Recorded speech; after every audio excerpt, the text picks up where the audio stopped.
Hello guys, muli magandang araw. Eto, magluluto ako ng special na ulam. Ang tawag nito sa amin sa Bicol ay inunon.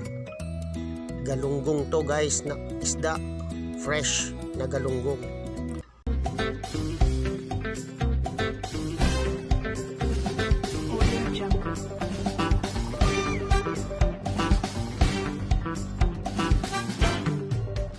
Okay? Ayan ang galunggong na sariwa. Ayan. So ito yung mga gagamitin natin na ingredients tulad ng luya. Yan guys ang mga ingredients yan. Kukunti lang, napakasimple. Yan, bawang. Pipit-pitin lang natin. At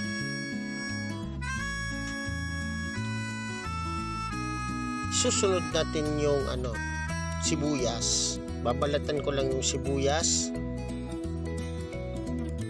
Ito. Yan lang ang mga ihalo natin, tsaka yung kamatis at kalamansi. Yan ang inunon. Ang tawag sa amin dito sa Bicol, inunon. Yan guys, balatan lang natin yung sibuyas.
Alam ko sa Bicol kasi sa amin pag ang na ganito, iba kasi ito sa paksiw, iba rin naman itong inunon.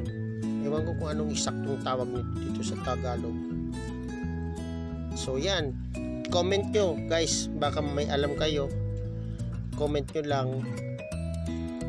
para maalaman ko rin. Ito, nilagay ko na yung paminta.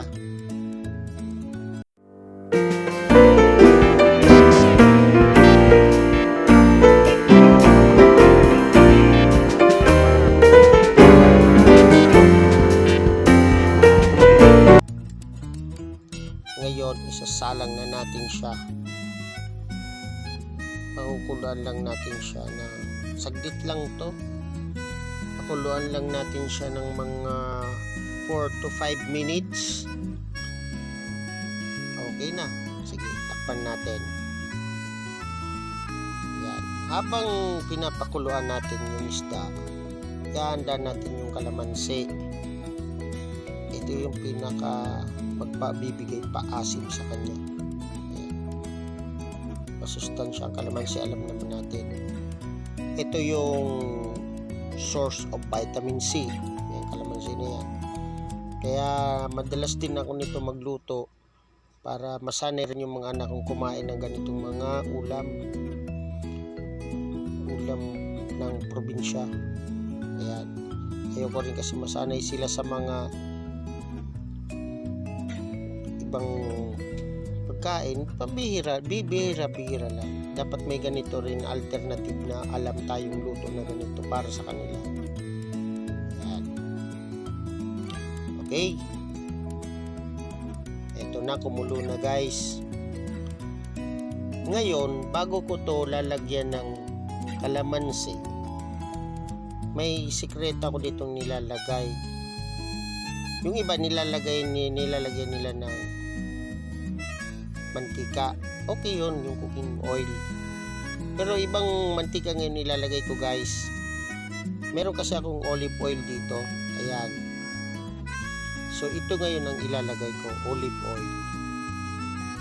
Ayan. Pwede naman sa inyo yung ordinaryong mantika, yung cooking oil.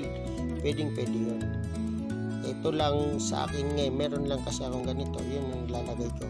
Para may konting langis siya, guys. Ayan. Buhos lang natin. Ayan. Okay. Haluin lang natin ng konti.